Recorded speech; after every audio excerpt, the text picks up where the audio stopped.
Extrait numéro 92. Faire la différence entre la joie et le plaisir. Devant l'exclamation de l'un de ceux qui l'écoutent, « Heureux celui qui prendra son repas dans le royaume de Dieu », Jésus rebondit. Le royaume de Dieu n'est pas à trouver après la mort, mais à construire tout de suite, ici, sur terre. Et il invente la parabole du festin pour être bien compris.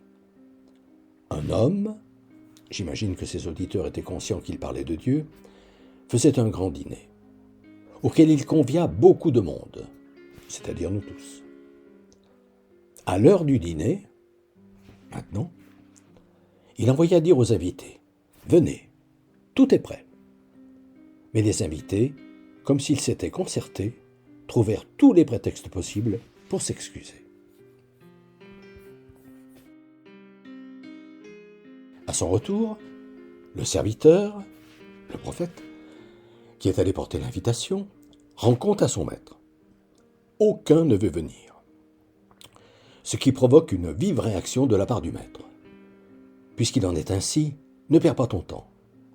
Va partout dans la ville et fais venir les pauvres, les estropiés, les aveugles et les boiteux. Si vous avez bien compris que les textes saints ont pour but de dépasser les images utilisées, les pauvres, les estropiés, les aveugles et les boiteux, c'est nous, à des degrés divers. Ce dont Jésus veut que nous prenions conscience. À son retour, comme la salle n'est toujours pas pleine, le maître envoie son serviteur chercher tous ceux qui se trouvent par-delà les murs de la ville en lui disant de bien expliquer qu'ils ne sont pas invités à n'importe quel repas.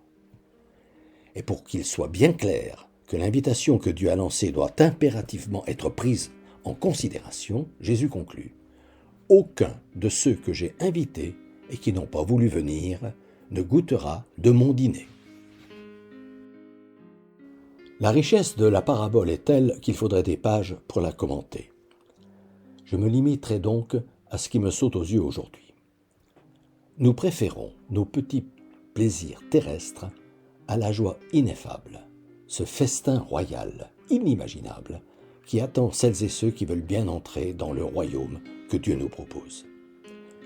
Joie ineffable, qui est à comparer objectivement avec les plaisirs que procure la satisfaction de nos besoins immédiats que sont manger, boire, faire l'amour, lesquels, quand nous les assouvissons sans retenue, se caractérisent par le besoin de dormir.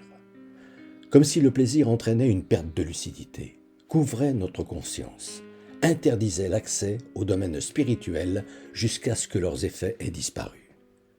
Constat dont chacun peut tirer leçon.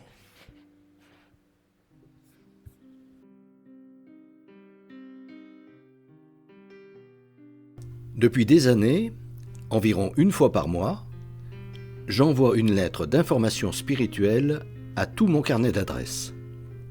Le thème du moment est, depuis janvier 2019, « Être chrétien, ça veut dire quoi ?»